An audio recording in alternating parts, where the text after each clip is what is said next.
Welcome to the Slop Temple. We pray this video helps. You start by verifying physical and basic system states.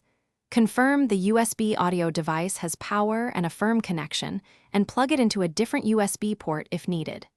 Next, open your operating system sound settings and select the USB device as both default playback and recording. This ensures audio is routed correctly. Once done, disable exclusive mode and audio enhancements in the device properties so system-level processing won't block or distort the device's signal while we move to driver and routing fixes. You now handle software and routing.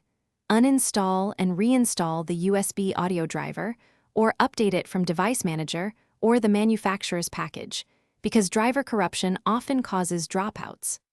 Also check for firmware updates for the DAC or audio interface and follow the vendor steps carefully. Firmware fixes hardware-level bugs. Make sure the application's sample rate and bit depth match the device settings.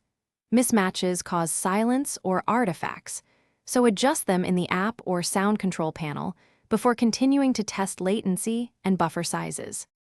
You finish by isolating and stabilizing.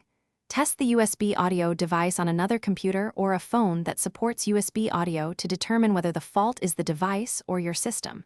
If issues persist, tweak the buffer size or latency in the driver control panel or audio application to eliminate crackles and dropouts.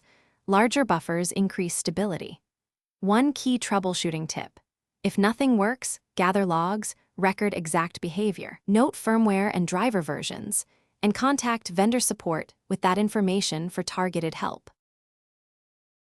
Thanks for watching. Consider subscribing if we helped you.